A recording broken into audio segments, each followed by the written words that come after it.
What's going on, guys? So I just finished watching the M3C versus Ascend match, and Nats really had a good game. And I thought this would be a good opportunity to go over Lurks, why they're good, and why Nats does a really good job.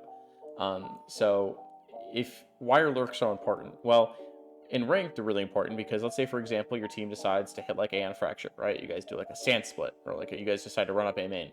Well, a lot of the times, what's going to happen is you're going to run into like a breach stun, right? He'll like breach stun this, and maybe you run into like a molly or like a raise nade or something, and then this gets obliterated. You guys get slowed down, or maybe you're playing against a Viper, right? So like she has this wall that cuts across like this or something. So like she'll molly like this area, or she'll molly the entrance, and then you guys have like you guys are having a hard time getting out of a main. Well, it's so important to have a lurk because let's say, for example, your chamber's like lurking outside of E main and he still has all of this space. This allows your team to, actually rotate back and not have to worry about dying to a guy in like some form of off angle, or they're like the enemy team is set up in some form of crossfire or something.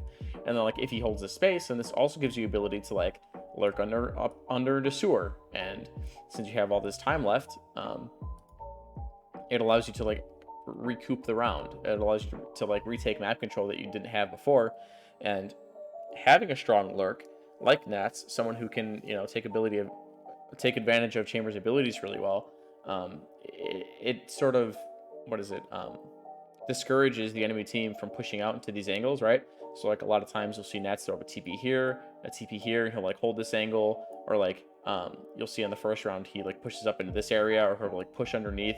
This discourages that because if Nats catches you off guard, he's going to punish you, and if he gets a kill, then that's when things sort of really become a problem, right?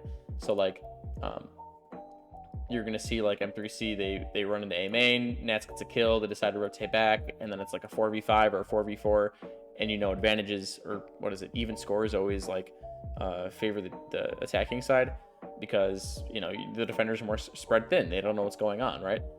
So having a good chamber on your team allows it discourages the enemy team from overextending and taking these risky picks, or these risky fights, right? Or like trying to get that early information. It's harder to do against a chamber, and I would argue that chamber is the best sentinel at doing that, because Killjoy's turret, you could just break the turret. It is you could, Killjoy could swing off it, but it has a radius, right? Cypher has a camera, but how great it really is a camera. Chamber has his body, right? And he has a trip that he can put anywhere on the map, and it has infinite range. And with Chamber, if you walk into him, if you're playing against a really good Chamber like Nats, who's dropping 30 this game, you're probably dead. And then like what are you supposed to do? Not get early information, not take any map control on a map like Fracture? You're kind of screwed. So I hope you guys sort of understand as to why lurks are important, right? And Nats does a really good job. He's a really key piece to this team. Now for this first round, you're going to see that Nats decides to lurk on an eco round. Now, a rule of thumb that a lot of people follow is that you're not supposed to lurk on ecos. Well, with Chamber, it doesn't really matter. His ability is his headhunter. You can't drop this, the enemy team can't take it. So if M3C decides to run into A main, and they are met with a lot of resistance, right? Like maybe they got a breach stun, KO knife, and like a brim molly or something, plus like Chamber, right? They can decide to run on back to the like one-man site. You know what I'm saying? Plus, not only that, if Nats is lurking this round, and let's say he does catch a lurk timing, like he will, I'm just gonna play the video and you'll see what I'm saying. This sort of sets the tone early in the game that Nats is going to be lurking no matter what round it is. Like he could be lurking at any time, anywhere. And like, see, like this is really annoying. Like it's a Rico round, right? Like all they have are classics and pistols. This kind of like feeds into the mental factor of playing against a lurk, right? So like for the rest of the game, Ascend is going to think like, oh no, Nats could be lurking anywhere at any time. And now you see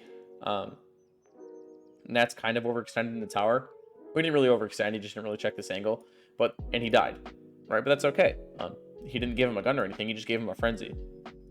And now I would argue to say that if you get a 1-for-1 trade, right? So like you sacrifice Nats minus them, and all you have to do is give them a frenzy, but in return you get basically a free bomb site. I think that's a pretty good trade-off. So right off the get-go, Nats is lurking, he's doing his thing, he's telling Ascend that I'm gonna lurk, and get ready for it. Be careful of how you're rotating, because I can hear you.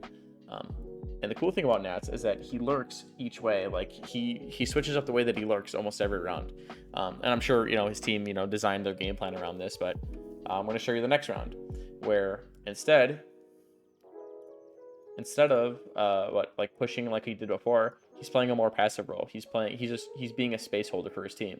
Like, just like how Astra is here behind this box. Astra's holding the space A main, Chambers are holding the space B main, so that once his team is done defaulting towards Dish, they can decide, yo, they didn't break this trip, Chambers still here, you know, we can go into a B split. We pushed him off Dish. The only thing we haven't pushed him off is A main, but like, you know, they still have the star here, right? So like Chamber doesn't really want to push into that. So like they're kind of keeping them at bay. But like I said, Nats is holding the space, and he does a really good job at it. Granted, he's not met with any resistance here, but I just want to show you that he's switching up the way he plays every round. Last round, he got really, you know, aggressive. He got really into it. This round, he's sort of playing back, just holding the space. He doesn't want to overextend, right? Keeping the enemy team on their toes. So as you can see, like I said before, they held arcade with this strip. It was never broken. They never crossed this sight line, right?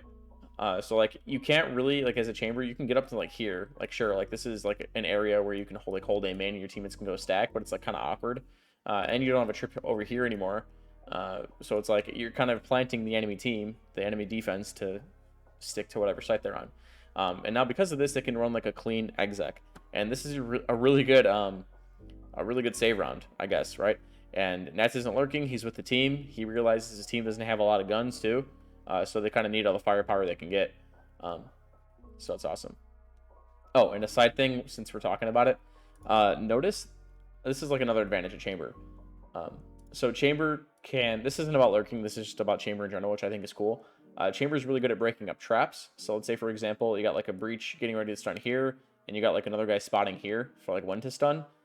What you could do is you could have a Chamber just like run in here with his TP, set off the trap, and then just get out for free. So that's really strong. He can break up traps really well. But not only that, he can do similar things when playing in the bomb, right? So like breach is really infamous for excuse me, what is it, sea blasting, like this like cubby area, so like it makes it really awkward to plant. And if you notice, Fade has the bomb right now, right?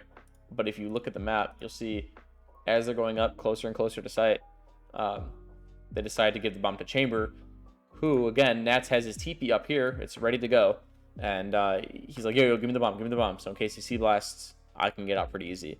Lo and behold, they sea blast, he gets out, and then yeah, that's a really valuable kill that Ascend needs, and since they don't get it, they lose this round.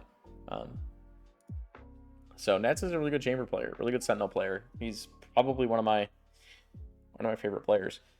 So now we're going to go to the next round, where Ascend takes the timeout, but instead they do like the same default that they did before, where Chambers are going to hold this B main push. Plus they got like the Fade Eye here. So they set up Chambers so he can lurk a little easier, but instead of going B main or holding, he immediately decides to push underneath. And this is another, again, a really good lurk spot. Sewer is really important on this map because it allows you to hear a bunch of rotations. You can hear people running through spawn, you can hear people running onto site, away from site, pushing arcade, I guess we're pushing B main late maybe. Sewer is a really strong position on this map. Especially if you're a lurker, and it's really annoying to deal with is the defense, right? Because you know, if you don't have constant eyes like deep into B main, somebody could be lurked up here at any time. And as you can see, Nats has done something different every round. This round, he decides to go into sewers. He hears the KO. What is it, like rotating? He knows exactly where the KO is going, and Nats is saying to his team, "Yo, guys, they're rotating off. They're rotating off. Come A or come B. Gets the kill, knows that was the last guy on site, so he's able to hold all of this map control for his team until they get here. Obviously the smokes come in and it's whatever, but I said it again, I'll say it before, Nats does a really good job at what he does. So I'm just going to skip ahead, and he's also fragging out, you know. He got 30 kills, like 30 plus kills this game. He decided to fall off after a bunch of stuff went on, but I'm just going to pay attention to the lurks. That's what we're here for. So again, here's another type of lurk. His team decides to go for that same B main hit that we saw on pistol round. This is kind of what we saw on pistol round, where a bunch of them went B main. This neon wall went up, the smokes went down, the fade eye went in, and Chamber was with the team. But instead, he's away from the team, and he's playing really quiet. He's allowing his team to create enough distractions so that he can get a pretty safe lurk in the tower, which is what you're about to see here. And Breach kind of realizes, like, yo, somebody could have pushed Arcade, right? Like, there's a timing here. But while Breach was, busy with, helping his teammates, Nats found a timing in the tower. And he gets 2. Again, it does a great job. Kind of overheats, but whatever. The dude's dropping 30 at a really big event, so you can't really blame him there. So again, we've seen like so many different type of lurks. He goes up B main, he holds, he goes underneath sewer, he comes from Arcade this time, right? Like, it's just such a good job. Now in this round, nothing really crazy happens this round, but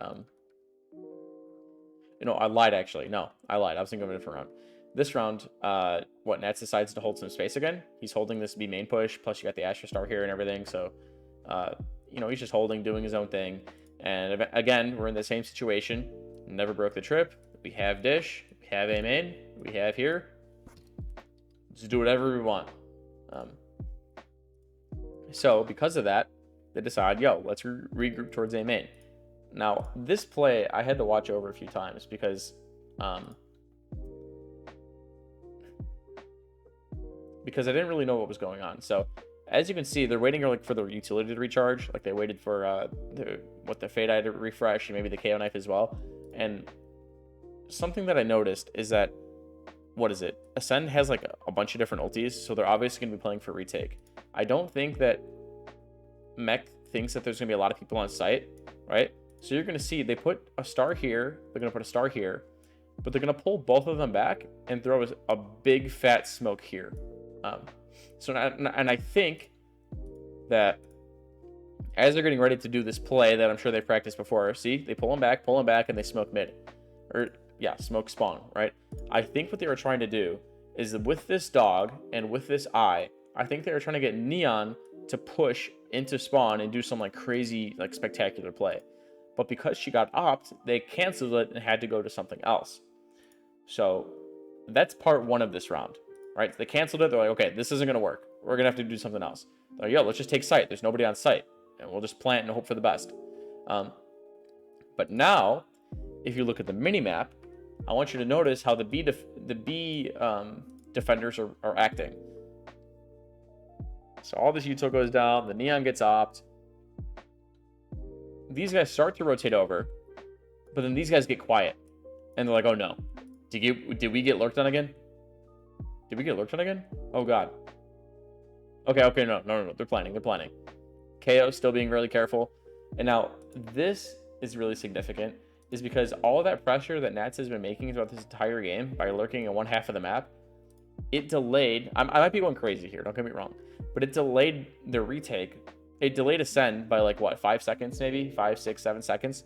But that is enough time for Mech to get off site and get into better post plant positions, because they're playing against a Breach ult and a Brim ult, right? So I thought that was really cool. How all this pressure that Nats has been making, but you never know. It could have been a miscomm or something, but in my head, that's what I like to think, right? Nats has been making these crazy lurk plays, these crazy rotation plays, and because they cut noise, maybe, Ascend thought that maybe there was a timing, bot over here or something.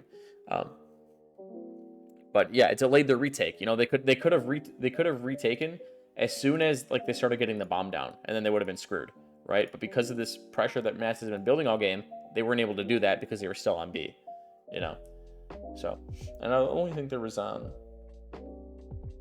one more round. Yeah, this is the round where they win. Spoiler alert. But so they go for this B main hit, right? It's been really strong. It's been working. Nats, he's sitting arcade. He's playing patient. He knows what his role is. Let his teammates make a bunch of noise so that he can later, lurk into the round.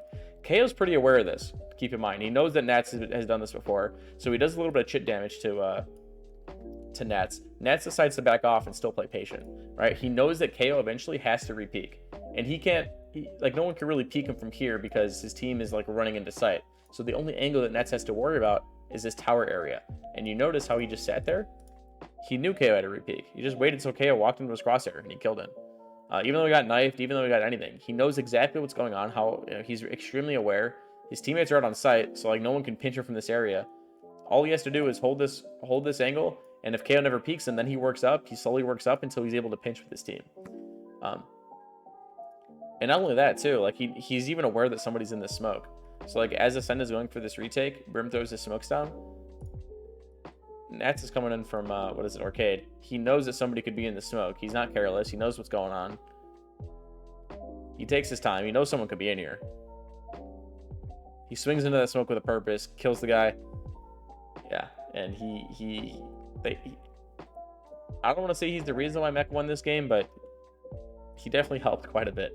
And like, let's look at the stat line real quick. I was looking at other matches of that game. Yeah, 32-11. Like, that is ridiculous. That is crazy. He's definitely a big reason as to why they won this game. So yeah, that's how you lurk like a pro. Being patient, switching up your time, switching up the ways that you're lurking, switching up like your timings, whether if you hold map control, when to give it up, and yeah, that's how you do it. So I hope you guys learned something from this. I know I did. And yeah, see you guys in the next one. LCQ has been a lot of fun so far.